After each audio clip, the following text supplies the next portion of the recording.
ધર્મની દ્રષ્ટિએ આ બધું હીન કક્ષાએ વયું ગયું છે બાપુ.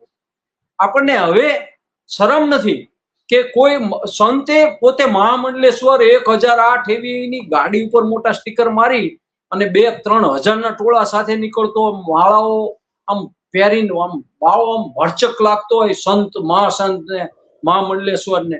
પછી આપણે તપાસ કરી કે ભાઈ તમે હમણાં આજે ડિગ્રી લાવ્યા 1008 પપ્પુ જેની, હવે આ તમે ધર્મ ધુરંધરની ક્યાંથી લાવ્યા? તો ભાઈ અહીંયા જૂના અખાડાના નામ જે કઈ હોય એમના મોટા મહામંડલેશ્વરો એના નામ લે અને અહીંયા ઈ પોતે કરોડો રૂપિયા આપે. સમજો તમે અહીંયા દાન કરે ને ભંડારા કરે ને કંઈક કરે.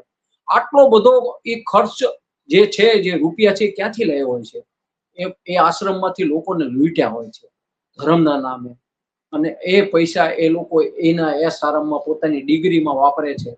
બાકી ભણતરમાં એ શું વાપરે? એ જ ભણેલા ના હોય, બાવા બની ગયા હોય, અડધું ભણતર મૂકી અને આ ચાલુ કર્યું હોય. એટલે એમના માઇન્ડ એટલા બધા કામ કરતા હોય છે કે લોકોને રીતસરના ઉલ્લુ બનાવે છે.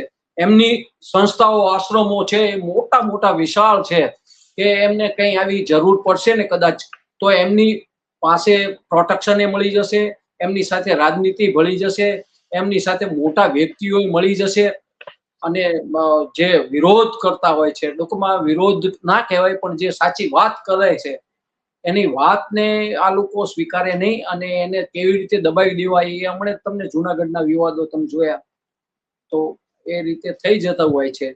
આટલા બધા પૈસા હોય એટલે એ વિવાદો એમને ઢાંકતા આવડે છે. એટલે આ કોઈ ભગવાનની ભક્તિ કરતા હોય એવું મને લાગતું નથી. દાદાગીરી જ કરે છે. એમની પાસે આવા માણસો છે કે લોકો સામેવાળો જે વિરોધ કરે એને બીવરાવી દેવો અને કોઈ વિરોધ ના કરે એ માટે પોલિટિશિયનો સાથે પણ ભળી જતા હોય છે.